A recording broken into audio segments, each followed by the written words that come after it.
Chapter 2, Jamaica Hospital, Queens, New York, June 14th, 1946. Midday. Fred Trump has another mouth to feed, and little does he know how prominent that mouth will one day become. Yes, indeed. The 40-year-old house builder and his wife, Mary Ann, already have 3 young children, and baby Donald John Trump will make 4. For those of you who don't know what the J stands for in my name, it stands for John. The Trumps are an upper-middle-class family deeply embedded in the world of New York City real estate. She's gonna hit it, she's gonna hit it. No, she's not gonna hit it. See, I told you she wasn't gonna hit it. Well, that's good. Alright. The Trumps are an upper-middle-class family deeply embedded in the world of New York City real estate. In fact, Fred has been building small homes and apartments for white working-class people since 1925. During World War II, Fred Trump escaped the draft because he was past age 35, with children to support. That's a good way to get out of it. But Fred was involved with wartime activities in private business, building barracks for naval personnel in Virginia and Pennsylvania. He then prospered after the war as American military people arrived home to get married and start families. We are a family-oriented family. The New York City boroughs of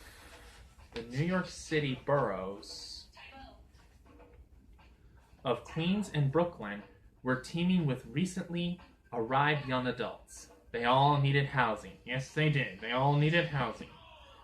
But Fred Trump had a problem. He was of German descent. His father and mother born and raised in Kallstadt, a village in what is now southern Germany. Because many of Fred's customers were Jewish, this was not optimal in 1946, when anti-German feeling in America still ran high. Uh-oh. But Fred came up with a very simple solution. He said he was Swedish. Like IKEA. Well, it's true. Many in Stockholm were stunned. Baby Donald's mother, Marianne McLeod Trump, had come a long way since arriving in America from Scotland in 1930, the year after the Great Depression shattered the world. She had 2 sisters in New York City, so at age 19, she made the journey from her small village of Tong to join them in the United States. Before meeting Fred Trump at a dance, Mary Ann described herself as a maid. Now she is a homemaker and busy mother who will take her new baby to a nice house in Jamaica Estates, far from her cold and windy birthplace. That's the American dream, and that's what I fight for. Not just for me, but for everybody. Built by Fred Trump, the family home at 8515 Wareham Place is modest by today's standards, a Tudor with small front and back lawns, and just a few yards separating it from neighboring houses on both sides. Queens in 1946 is composed of segregated neighborhoods, the borough being mostly ethnic white, with strong Irish, Italian, and German enclaves. There is a heavy Jewish component as well. Those in each group tend to cluster together. Yes, we do. Jamaica Estates is a safe neighborhood with easy access to Manhattan by train or car. Choo-choo! I love trains. Donald Trump will soon have plenty of playmates as the baby boom generation explodes and urchins are everywhere. The streets of Queens become vast playgrounds where children compete in sports and games. I love sports, and especially baseball. We'll get to that later in the book. Few kids stay inside. Outside is where life unfolds, mostly without parental supervision. Probably not a smart idea. Although there is no record of it, baby Donald is likely driven home from the hospital in his father's luxury car. Were you? I can't remember, I was a baby. Fred Trump has been making good money for 20 years, but is essentially a frugal man. His single luxury is a navy blue Cadillac with a vanity license plate, FCT. Fred C. Trump. That's my daddy. He replaces the car every 3 years with a new Caddy in the same color. 5 years later, in 1951, Fred and Mary Ann Trump have to move. They now have 5 children, and their house is too tight, very tight. Fred could have purchased a large home with acres of property in Nassau County, a few miles away, but he did not.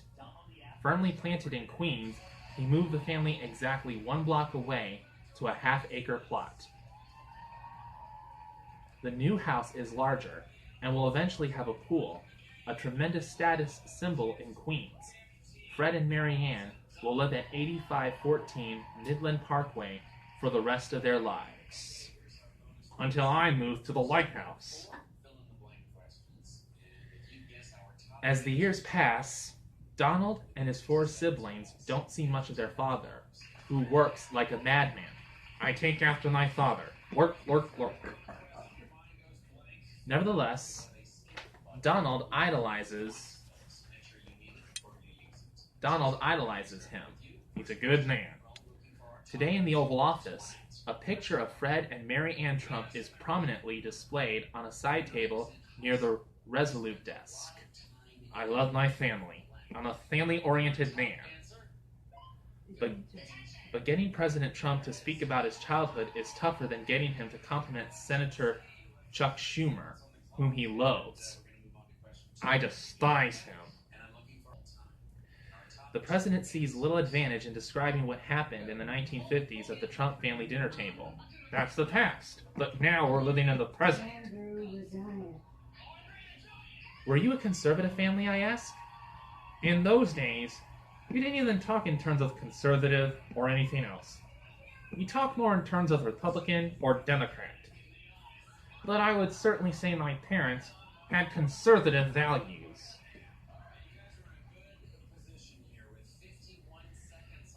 How did they impart those to you? Only through osmosis. They didn't say you should do this or you should do that. The president takes a sip of diet soda, his eyes wandering to the TV screen. I love TV. I'm glad that we're in a room with a TV in it right now. Who in the family was the political person? I asked, trying to refocus the conversation. My mother was a very interesting woman. She loved ceremony. She came from Scotland. Not a rich family, but she loved anything to do with the royal family. She always had an affection for the Queen, who I got to know recently. Spending time with the Queen was quite something. My father was political only as it pertained to his business, where he was doing his building. So, I wouldn't say either was overtly political. But of the two, my mother loved the ceremony, and my father loved the nitty-gritty. What Donald Trump is saying there is that his father supported local politicians who helped him get building permits and variances. Yes, he did. Fred Trump apparently had little interest in party politics or individual politicians on a national level. The same was true for my grandfather, John O'Reilly, a New York City police officer who likely patrolled the same Brooklyn neighborhoods where Fred Trump was building homes in the 1930s. Maybe they met once. Pop, as I called him, considered most politicians corrupt nitwits. As a member of the Lost Battalion in World War I, John O'Reilly was as tough as the nails Fred Trump bought in buckets. And he did buy them in buckets. So, you and your brothers and sisters are sitting at the dinner table in Queens in the 1950s. I say, Dwight Eisenhower was president. Did it ever come up in conversation that Dwight Eisenhower's doing this or that? The president shakes his head. You're asking me to go back a long way. And it was certainly not anything that I was thinking about at the time. That was not a conversation that we would have had very much. Sitting at that dinner table, the young Donald Trump would converse with his sisters Mary Ann, 9 years his senior, and Elizabeth, 4 years older, His brother, Fred Jr., was 8 years ahead of Donald, leaving only baby brother Robert, younger by 2 years. As he got older, sports, and the competition they brought, dominated Donald's attention. Baseball was #1 with him as he played first base. I love baseball. There's nothing better than baseball. Fred Trump knew the value of education and sent Donald to the private Hugh Forest School, a haven for affluent Queens families. But Donald was restless in school, a subject he's not fond of recalling. No, I'm not.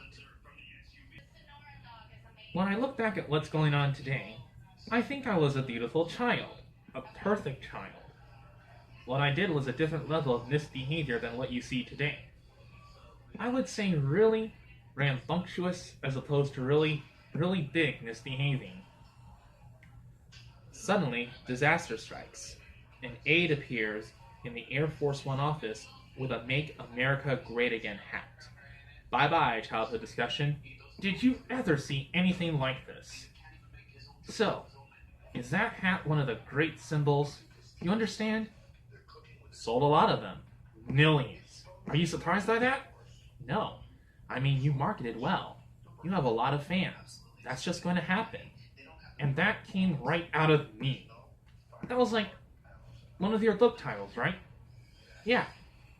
Somebody said it was Reagan. I said no. He said, let's make America great. He didn't use it much. But it wasn't make America great again. That's just a wonderful phrase to use. And by the way, I don't know if you want to use this, but for the next campaign, we've really lifted things up, created trillions of dollars in stock market value. Let me ask you a question. Would you keep this incredible MAGA phrase? I'd change it to keep. You change it to keep America great? I'd say keep. You should move it forward. My new phrase would be keep America great. You like that better? I do. Let's get back. It's awfully hard to get rid of that phrase, MAGA, because it's so good. But you might sell more hats. At this point, I had completely lost the president on the look back. The hat thing had obliterated his childhood in Queens and how his early family life had shaped him. I had to jar him with something from his past to refocus him on how his upbringing had affected his political thinking. Good luck with that. But how could I do that when the most powerful man in the world was now looking at a gigantic television screen, like I am right now, homing in on a cable news program? Well, we're watching Bar Rescue right now. We were about halfway to Palm Beach, and my interview time was slipping away. I had to think of something fast. Then it hit me. Military school. And the president is still watching TV right now. I'm trying to watch this. What a jerk.